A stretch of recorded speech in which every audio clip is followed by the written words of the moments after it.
Hi, and welcome to the Bookkeepers podcast. I'm Zoe Whitman. I'm in Bristol, and I'm joined by Jo Wood in Kent. Hi, Jo. How are you? Hi Zoe, yeah, I'm good. It's all busy in my household this week. So we've been allowed to have plumbers in to sort out my bathroom. And if you remember, my husband took my bath out a year ago, thinking he would, in lockdown, refit the bathroom, and realised all of a sudden he's better at payroll than at bathroom fitting. So I'm very excited as we speak. If you hear any bangs and crashes, it's because they're upstairs at the moment putting my bath in. I'm so excited. Oh, will you be able to use it today? No, I've been told at the weekend because they've got to finish tiling and things. But yeah, at the weekend I'm going to have a bath. I'm literally going to take a bottle of prosecco. Already bought myself one of those trays, and I'm going to be there with snacks, maybe an iPad, bubbles in the bath, and bubbles to drink, and I'm not moving for hours. Love that idea. I think it's probably really funny for people who tune in every week and are sort of hearing about Jo's bathroom sagas. We were talking last week, and we were talking to Matt from Free Agent, and I dropped into the chat that I might be moving. So anyone who's following along with the house move saga, at the moment I am not moving. Keep your fingers crossed that something works out and we do move. But it's I love these little insights into what's happening in the Wood household. So I hope the bath works out for you. Thank you. Just to let everyone know, I do have a separate shower. I haven't not had a wash for a year. So just in case anyone's like, is she clean? Well, that's good to know. So today we're really excited to be joined by May James. May is a business strategist, and she runs the Sustainable Scaling School. May and I actually met on Clubhouse, and I think that's just the power of Clubhouse, the connections that you can make. So hi May, how are you doing? Hi, thank you for having me today. I'm so excited to be here. It's so nice to have such a joyful chat already. I'm so excited. I feel so at home. Oh, it's really nice to be able to talk to you here, and thanks for joining in with the sort of house chats. Absolutely, yeah. It's a journey for sure. We thought we would have a chat today because we've been in rooms together talking about pricing strategy, and I know that that's something that you specifically help your clients with. And I think pricing strategy sounds big, like the idea of having a strategy, like it's bad enough trying to come up with a price, but having a strategy around this just feels like this massive thing we need to think about. So I thought it'd be really cool to come on and talk about how bookkeepers can implement some kind of pricing strategy into their businesses. Do you want to tell us a little bit about what you do with the Sustainable Scaling School before we get started? Yeah, absolutely, of course. So hi everybody. So I'm May, and I'm a business strategist, a coach, and a consultant. And what we do is we help women who are service-based around the world to grow their businesses sustainably, so that they can actually take time off and they can have the money that they want to make and actually take it home. Because I'm sure you guys know there's so many people turning over money, and they will say, you know, I've done X amount in turnover, or they just don't. They just say I've done X amount, and everyone thinks they're some kind of millionaire, and they're really not. And so I came into the industry to really change the conversation around that and to say, hey, look, there is another way. You can grow a business to the size you want it to be, whether that's 30 grand a year, whether that's, you know, 1 million and 10 million, but whatever you want, it's got to be in a sustainable fashion, because you see it time and time again where people just kind of crash and burn, and it's just this like never ending cycle. So we work with women, and yeah, the Sustainable Scaling School came about. It's a 10-week program that kind of sets people up to be able to price their businesses and plan and have the really core bits of business that, even if you are kind of successful on paper, often can have been just rabbled together in the process of starting a business, which we all do. You know, we're all either working a 9 to 5 or doing something else, and you just think, oh God, like you get to a point and you think, how have we got here? And so often I'm kind of unraveling that and helping people to create a strategy that works for them. So, this is fascinating because I have built multiple practices over the years, and the scalability or the sustainability of my practices has always ended up coming into question. So I've been able to either really grow turnover, but not being able to live, or I can, and I'm really passionate about this now with my own clients, making sure that it's actually not even just the profit, but it's the money we hold on to, the money that we can, you know, yes, we have profit, but if we then in our personal lives spending that and more, then even if you've got a profitable business, you haven't got a sustainable life. And even though I really focus on this with my clients, I'm still at the moment struggling in my own business because I've had a growth spurt. And even though I'm really aware of it, I've just, I had a meeting this week and I'm like, wow, we're at that point again where we need to take on a staff member, and to cover that staff member, we need some more turnover, but do we actually end up with any more profit?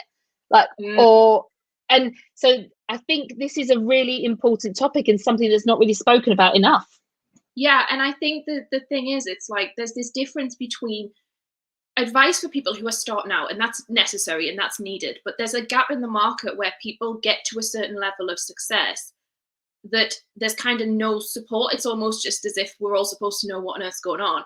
And so that really highlighted to me, and that was when I came in and thought, oh, okay, this makes sense, because as you said, if you experience a kind of high growth period, which, you know, is normal, if you're doing a lot of good stuff, if you can market well, if you have got your kind of basics down, it's normal for you to have a growth spurt. But it gets to a point where you just literally sit there and think, well, as you said, the profit's not going to shift, but I need more hands-on support. And then you have to kind of look and think, oh, okay. And so I totally agree with what you're saying. And I think this will speak to a lot of people, because there's a lot of people out there who are feeling this and are in that situation. Okay, so where do you suggest people start? So at the moment, I think I often see posts in Facebook groups where a job has come in, a potential client's call has come up, and people will say, okay, how would everyone price this? Like, we ask amongst the group, don't we? And we talk about hourly rates, we talk about fixed pricing. How do we go, like, lift ourselves up and look at this from the top down? So what are we trying to do, and how can we create this idea of a pricing strategy rather than taking things on a job by job basis? Is it about taking a view of the whole business and what you will and won't, what kind of work you will and won't bring in, or where do you start with that? So for me, it's all about a like holistic approach to looking at this. And so it has to become, as you were saying, Zoe, like, it's got to go way further than just looking at a project. And so what, in an ideal world, if I could have everybody on non-hourly, not trading time for money, then that's great. Some industries it doesn't work, and it really annoys me when people are saying, like, you know, just create a package. And for some people that doesn't work, because that's just how it is, you know.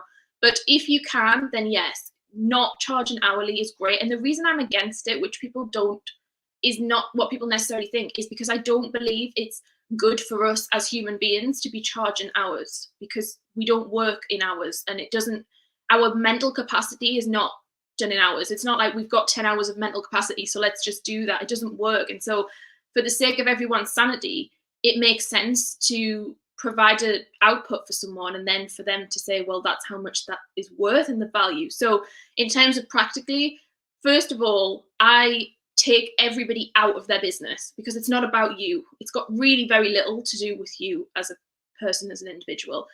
I start with looking at how much money you want to make. Now, this again is backwards to what a lot of people will say, because they'll say, like, look at industry, blah, blah, blah. First of all, how much money do you want to make? I know that this show is 6 figures, so I'm assuming people might want to make 100 grand, say, a year, or maybe they want to make 120 to make it simple. That is where I start. And that's like the basis of everything. And I would map out a whole business model around that number, knowing that you can then scale that to all the different types of money that you want to make down the line.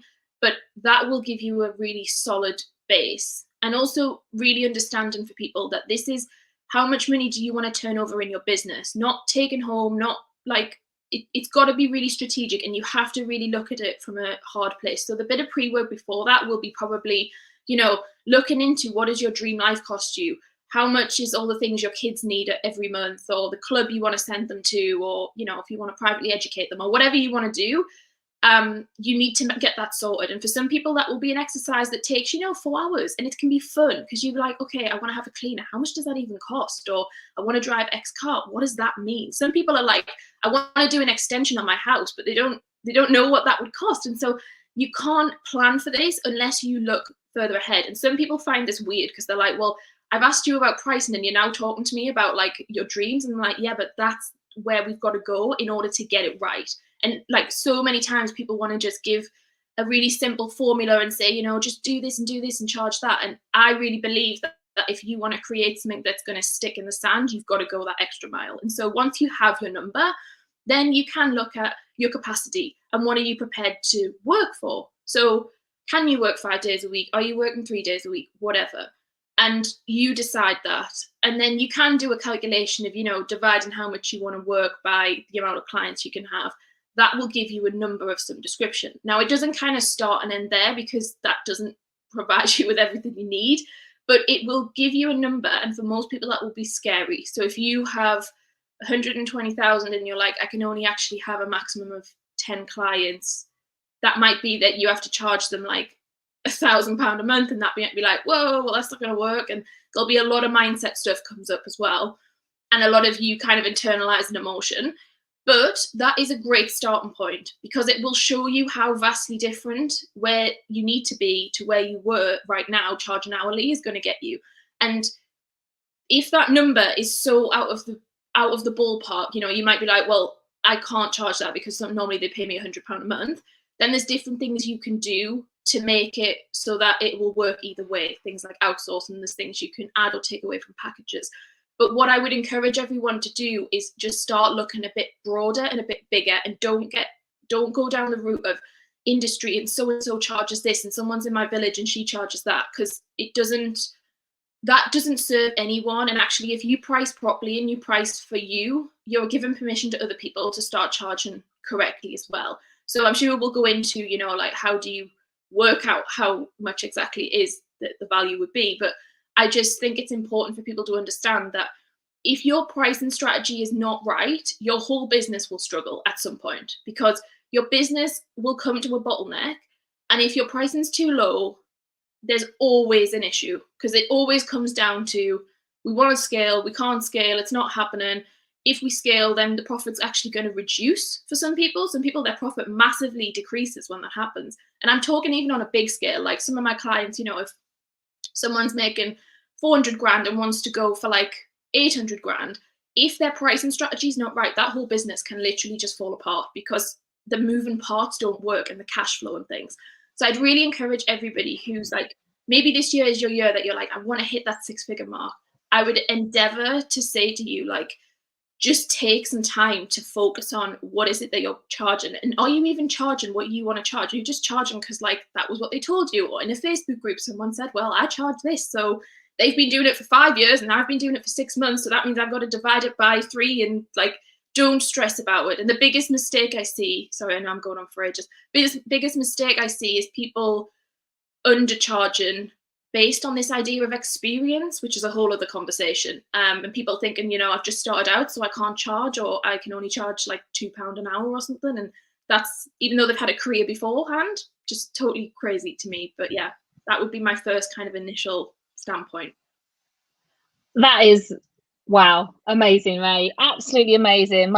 I've got so many questions and so many things I want to chat to you about because that's just hit so many nails on the head. I loved what you just said then. I'm going to go there first, the experience side of things. I was speaking to somebody this week who said, I got my qualifications, but then I was unwell for a few years. So then I was around for that long, but I feel like someone's going to find out that I'm a fraud and that I don't really have that amount of experience. And I'm like, but you learned that stuff and it was in your head that whole time.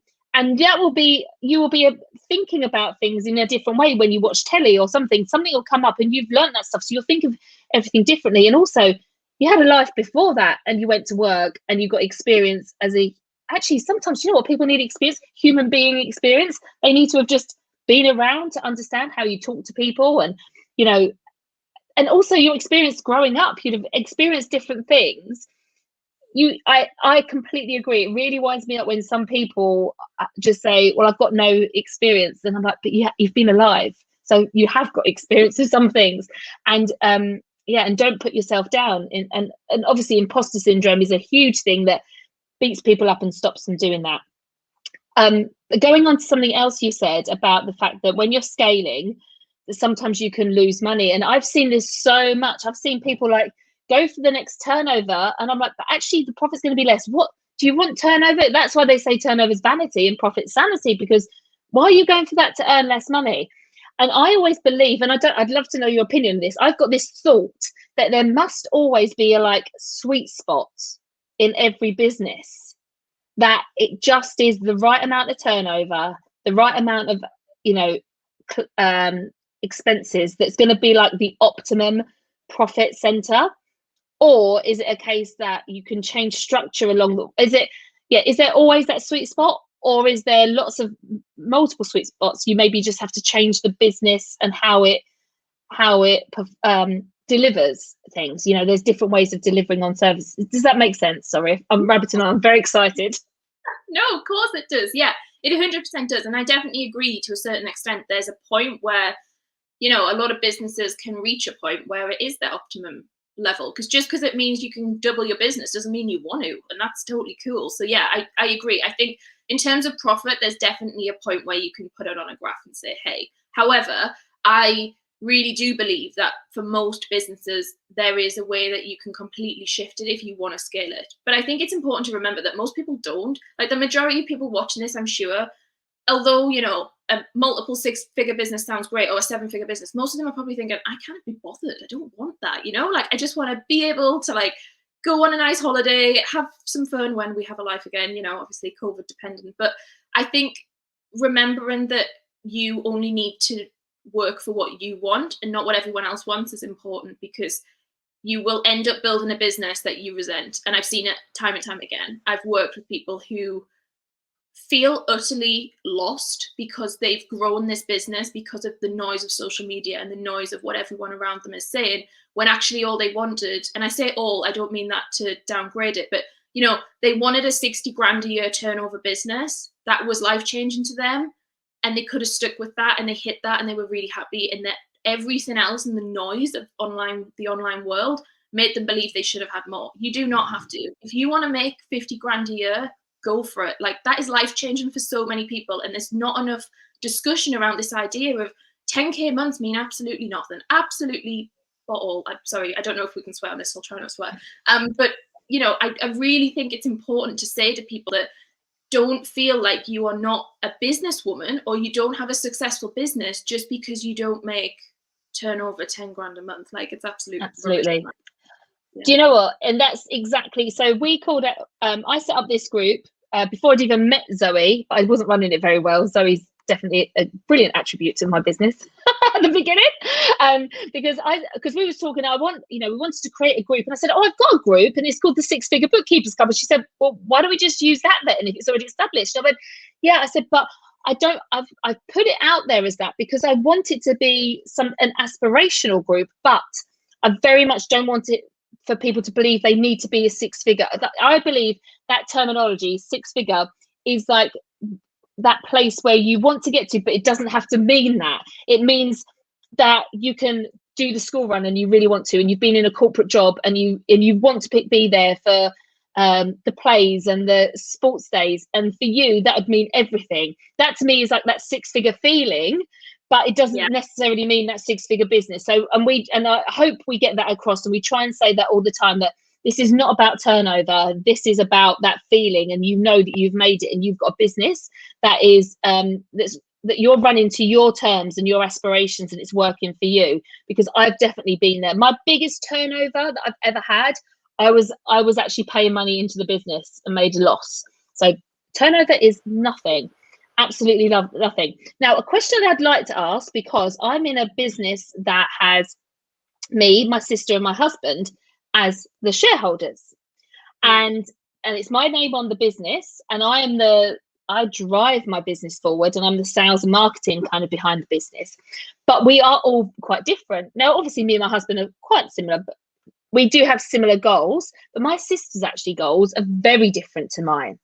And so what we've come up with at the moment is out rather than just trying to focus on turnover and things. So I've got bigger profit goals than her, but we say to each other all the time, will this make us happy and content? So our goals are much more around a feeling. So if I say, right, well, I want to bring in this new client, and she's like, right, how is that going to make us feel? Are we going to be able to cope with that? Is that pushing us too far? Is that going to give us the profit? And we just try and wake on that happy and content. But have you worked with businesses that have different people with different different like goals and dreams? Yeah, I mainly work, to be honest, with solo, like women who have a team, not necessarily shareholders. Let me just think. I think I've worked with one where I would say there's like a number of different like opposing opinions. And from what I've seen and from my personal experience as well, I would say it has to be very clear, because a feeling is really good, but then obviously it's not tangible. So then there's this whole kind of discussion around that.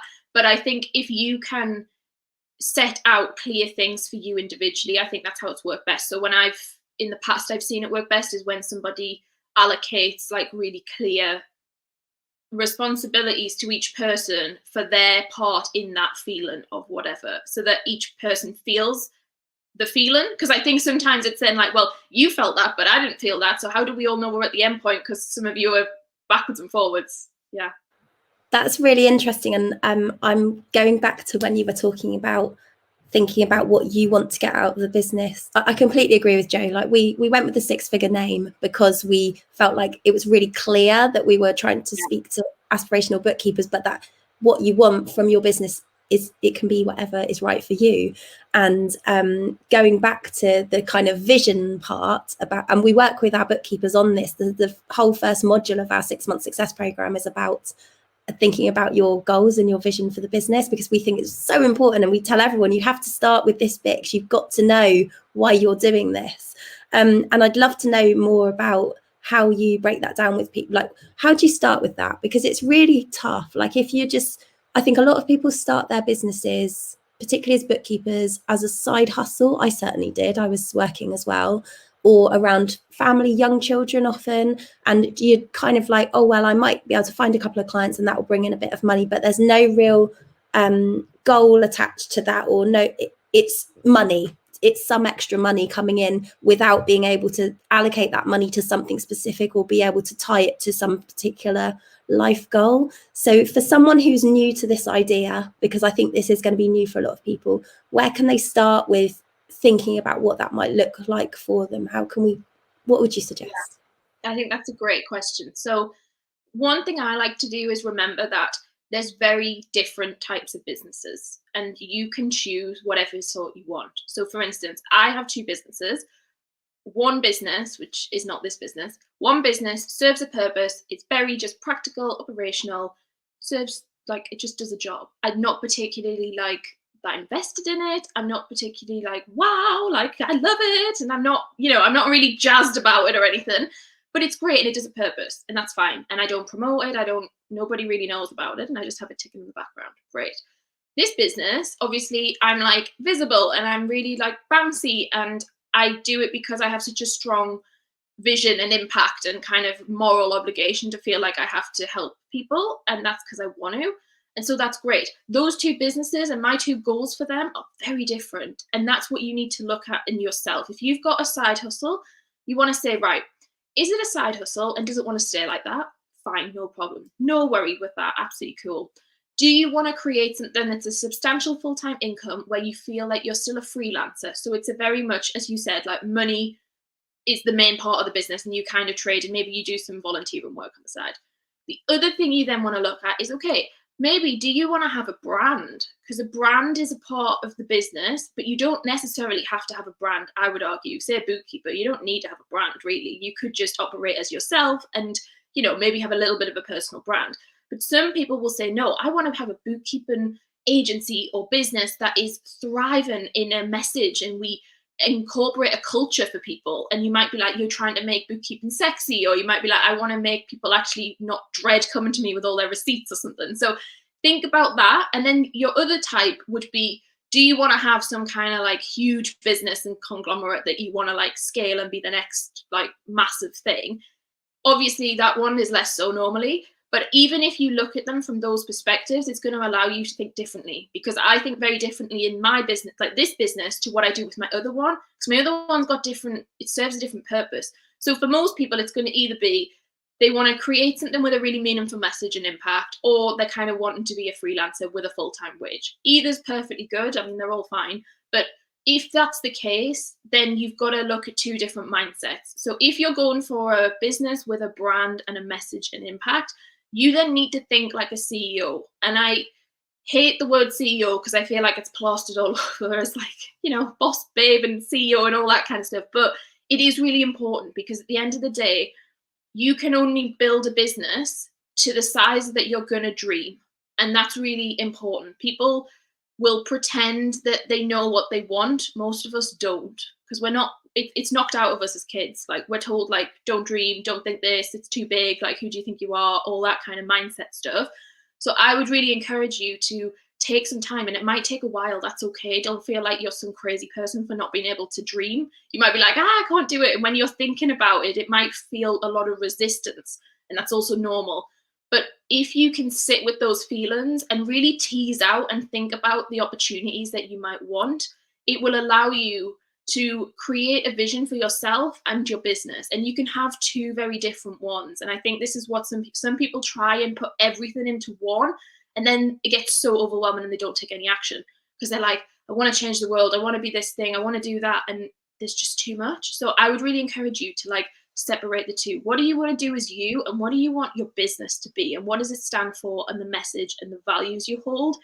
Then you can then kind of amalgamate them together if you want to. That's amazing. I think we understood as well that it's very hard for people because you pigeonhole yourself. Like you say, it's been years and years of limiting beliefs telling you that's all only what you're going to get to.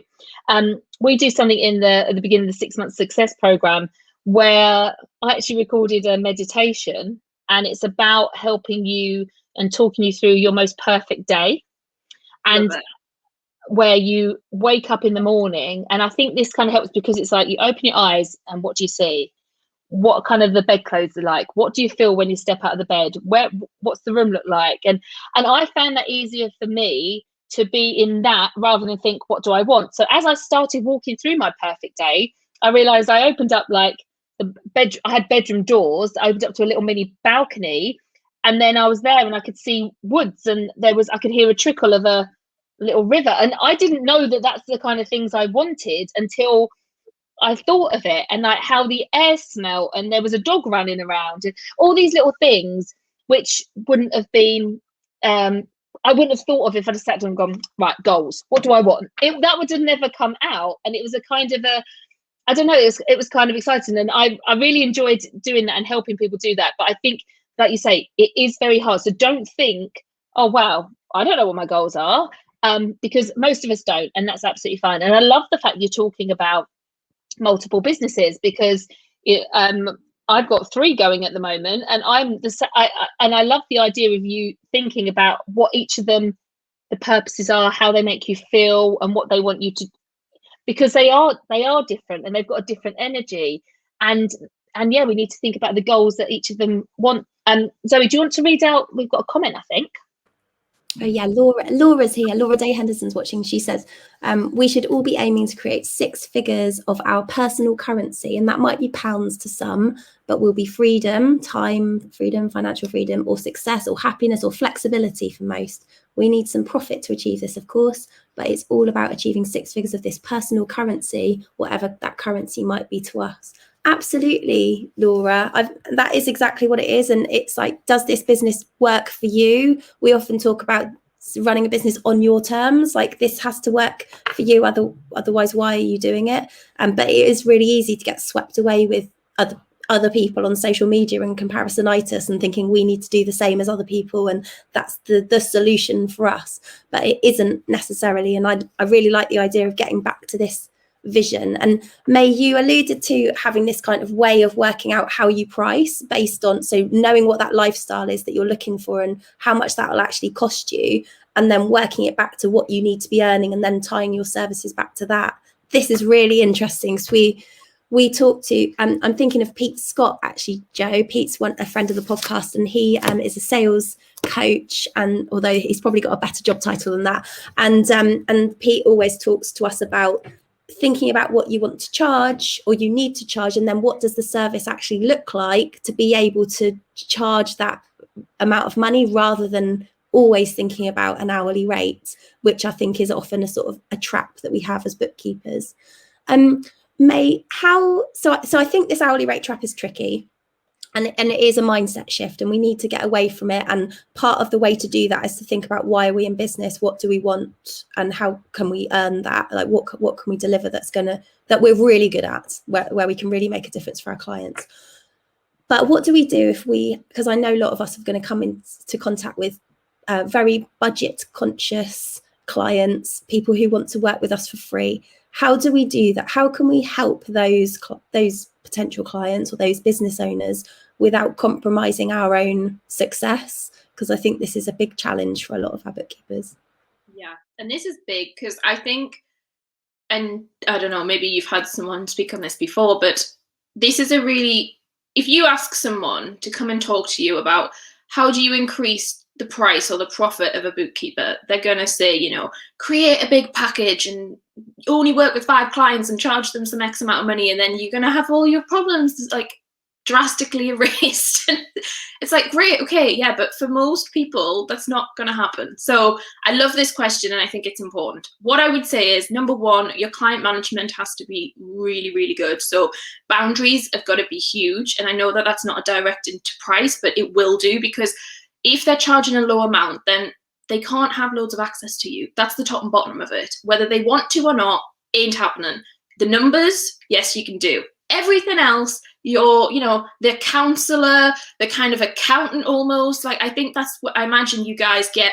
You're a bookkeeper and you get paid a bookkeeper's rate, but also they want to know like tax implications. They want to know what's happening with GDPR. Like, they want to know everything. And it's like, hang on a minute, no. So you have to be really clear with yourself about what it is they get at each point. And what I would do is, that helps people, is give them different options and different rates so that they can understand that. Because if you just say my rate is X, they're like, okay. If you say to them, right, here's the suite of products we offer.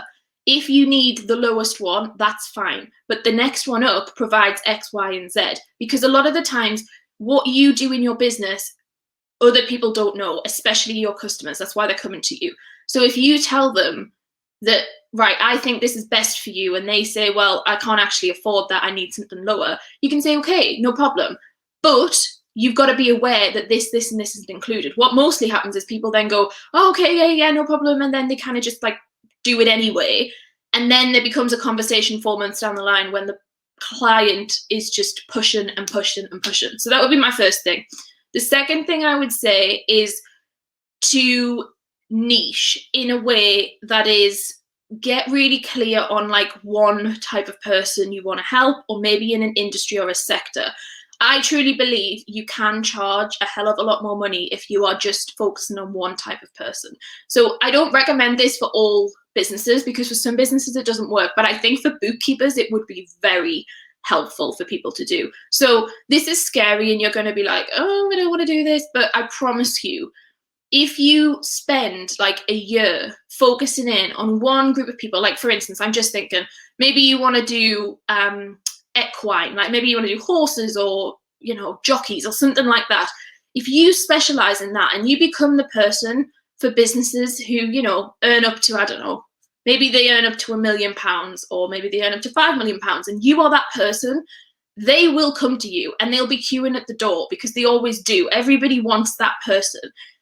Yes, you can then work with loads of other different people when they come to you, but I would highly suggest, like, if you are like, I got low budget clients and I don't know how to kind of shift that, I'd say focus on an area you are interested in or you want to go further into, and just stick with it for a year. And if it doesn't work in a year, you can change it. But I'm pretty kind of confident that most people, if they just stuck with one thing for long enough, it would really allow them to charge more, because it does. People don't then say, oh no, it's like a bit pricey.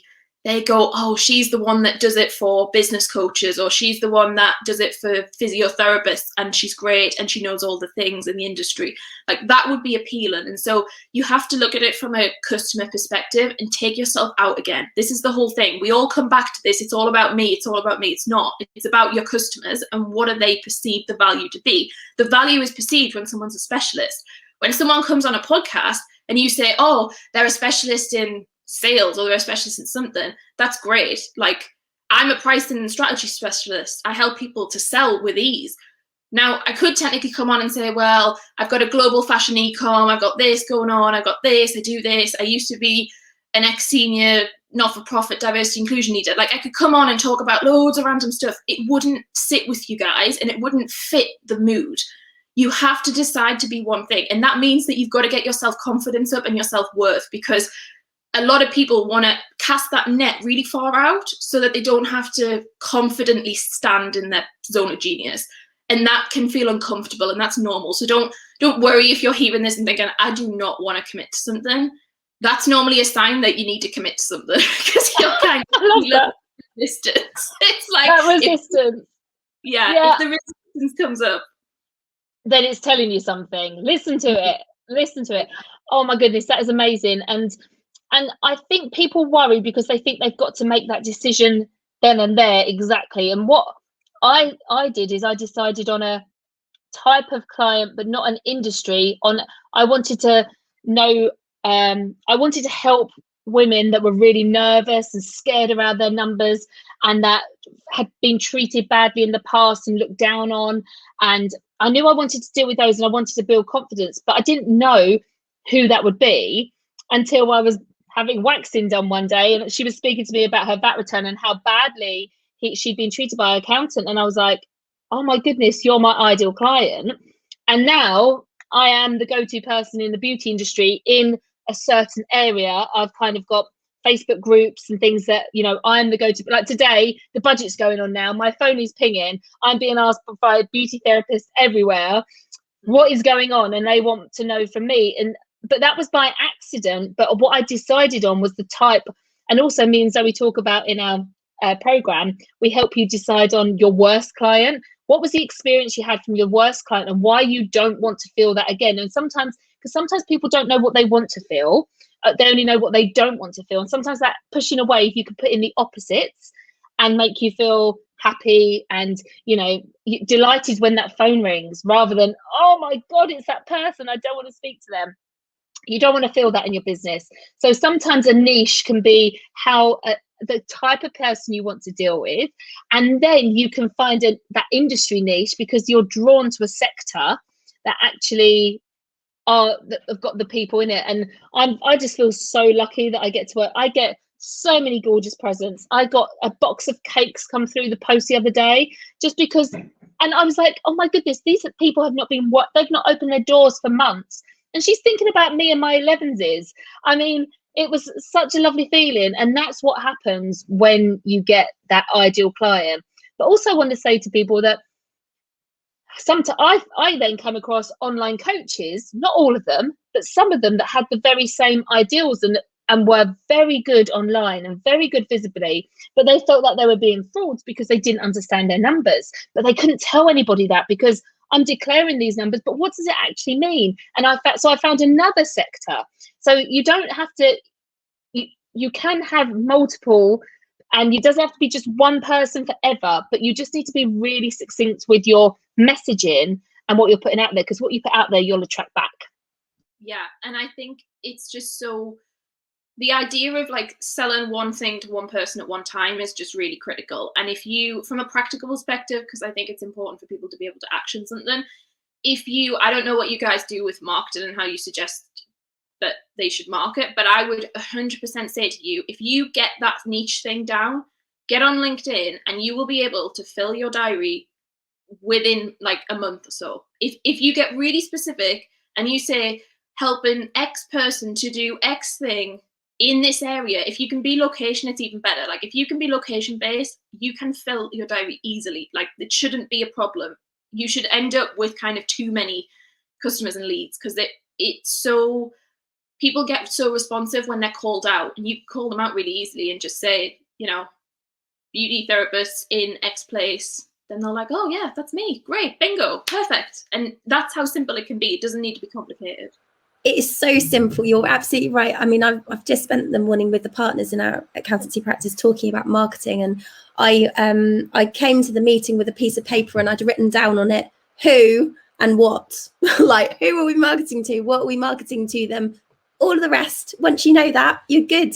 Like it can be that simple, can't it? And no, we talk about niching a lot. Like it's so important, and it really helps to target the focus. And like Joe said, you can still take on other clients, but being the specialist really helps you raise your game. Okay, my final question for you then, May. So I think a lot of bookkeepers get in this low price trap, which is difficult to get out of. What can they do? Like, what's the first thing they can do to raise their prices if they're finding themselves in that position and they want to be able to be the expert or start targeting that niche, but they need to move away from these like really sort of lower paying clients? Yeah. So this is something that I cover in detail. Like, this is what I do, and I love having these conversations with people because a lot of the time it comes down to mindset is the first thing. You've got to sort the mindset out, because if not, then you can just feel like this is it's a no-go zone, and you're like, oh, I don't know.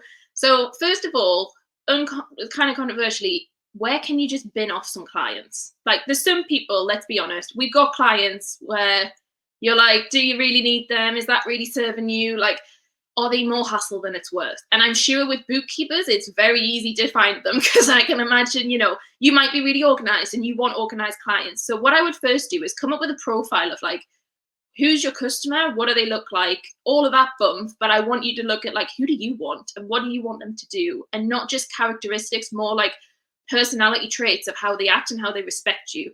Because that then gives you a really easy thing for you to go through and say, well, that's not working for me, or that doesn't fit. So first of all, do that. And then don't feel guilty for getting rid of some, because if you get rid of some, it allows for new energy and new space and just brighter things to happen. And I found that so many people find it freeing to let go of clients who are probably taking up so much of your time. It's always the same ones. The ones that pay the most often take the least, and then the ones that pay the least are normally dragging things out for way longer. So, and I'm sure there's lots of like heads nodding who are listening, because they'll be like, yeah, I'm struggling now. It's like a ever going thing. So that would be what I do. From a practical perspective, one thing I think a lot of people, especially women, which is a whole conversation, is that they're scared to actually increase their pricing with their existing clients. So first of all, it doesn't need to be long. It can be a conversation and an email, and it can be to say, hey, from X date, my prices are increasing to X.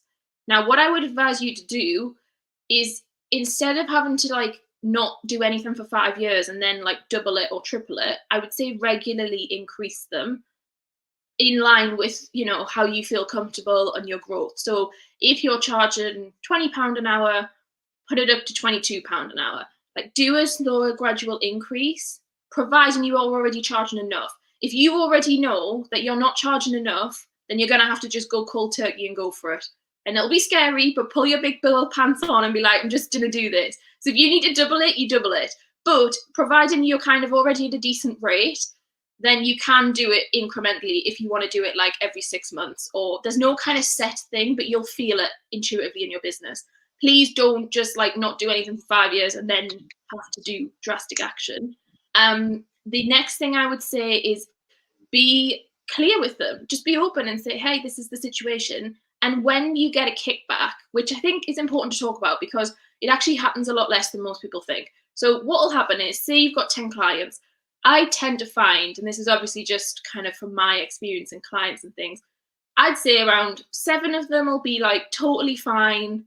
They'll just be like, oh, okay, yeah, no problem. Because guess what? Everybody increases their prices. Business gets more expensive. Every year we're used to paying more. So it's not a surprise if the bookkeeper randomly turns up and says, well, actually, going to need a bit more money from you. They're like, oh, okay, it's just part of the world. That's great, 7 of them.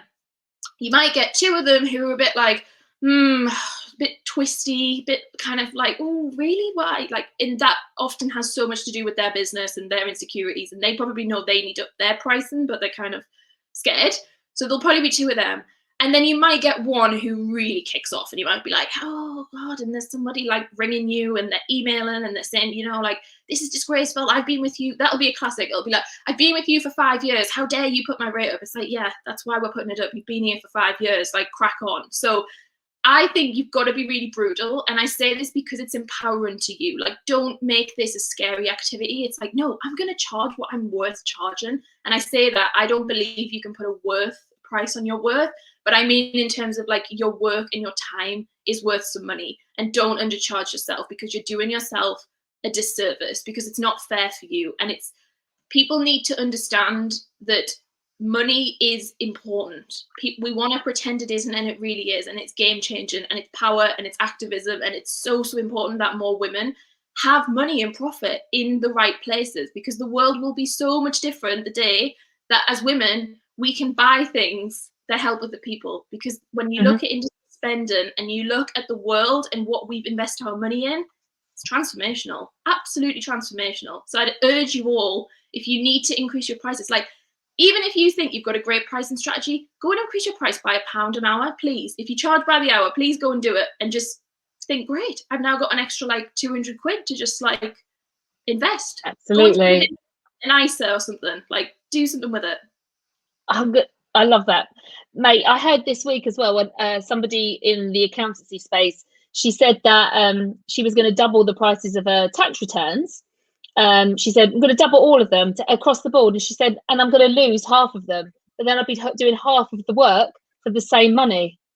And I was like, oh my goodness, that makes so much sense, because you will. And yeah, you will lose. Yeah, it's fine. Lose half of them, because you're going to make more money. It just really changed how I thought about things. And yeah, I'm definitely going to be upping my prices. And I definitely am. But so, May, because it's coming, we've got to come to the end. We really value your time, value everyone's time that's listening. How can you help people, and how can they find you? Oh yeah, of course, no problem. So I hang out mainly on Instagram. So I'm it's on the screen there, at may.james_. And that's where you find us, kind of the hub of the business. We're on Clubhouse, so I'm at May James, and I'm also the founder of the Slow Sustainable Business Club over there. So there's over 7,000 of amazing people over there. And if you like kind of my vibe, and you kind of you like a value-driven conversation, then definitely head over there, because we do things pretty much daily, and there's some lovely conversations go on about all business things. So that's where you would typically find me, but Instagram is my kind of hangout place. If you do want to chat with me on DM, please just put the word podcast, because my DMs are crazy, and since Clubhouse, I have no control over them. It's just wild. So if you want to speak, just put that, and I'll make a priority come and find you, because it's a bit of a nightmare. And yeah, apart from, in terms of how you get my support and work, I have a really simple product suite, which is great, because it means there's no like complicated things. So basically, your options are, we have the Sustainable Scale and School, which is a 10-week group experience. We are actually launching at sort of in a week or two's time. So you're at a perfect point. I don't know when this is going out. Come and join us, come and see what we're about. You can click the link in the bio. There's a wait list. You get some money off, so you can do that if that kind of sits with you. I also have a membership, which is a more of a general business membership, to try and give quality business education for a kind of affordable rate. That's something I'm really passionate about. And I do have one-to-one practice, which I'm fully booked, but I book in advance. So that's something. But just DM me if you are interested, and maybe you want to know more, or maybe you just want to kind of be nosy. There's loads of free information on my Instagram. There's a lot of IGTVs. There's just loads of, I'm really big on trying to give free content, so that kind of works and that you can implement. So yeah, anywhere like that is good for me. Amazing. Thanks so much, May. What we'll do, we'll make sure that we've got the links to all of those things in the show notes, and on YouTube we'll put it in the notes as well, so people can find you and connect with you. Thank you so much for your time today. We really appreciate it. I think this has been amazing for everybody watching. It has for us as well. Just before I wrap up, I'm just going to let you know a bit more about how you can connect with us. So we are the Six Figure Bookkeeper, and we run the Six Figure Bookkeepers Club on Facebook. The best way to connect with us is in our Six Figure Bookkeepers Club. It's our free Facebook group. We are also about to run on the 22nd of March. We're running our Bookkeepers Bootcamp. It's our week-long event. And we're going to be focusing on confidence. We think it's something really important for bookkeepers. I think it's really the thing holding everyone back from growing in whichever area it is you want to be growing in your business. So we've got 7 days of live events. We're going to be live at least twice a day, every day. We've got 16 different sessions. I think we've got about 9 guests or something joining us for the week. It's going to be amazing. We've got a workbook, and we'd love it if you come and join us. The best way to register for that is to go to sixfigurebookkeeper.com/bootcamp, but all of the sessions we've been running in our Facebook group. So we'll wrap up there, but thanks so much for joining us today, and we will see you next week for another podcast. Bye.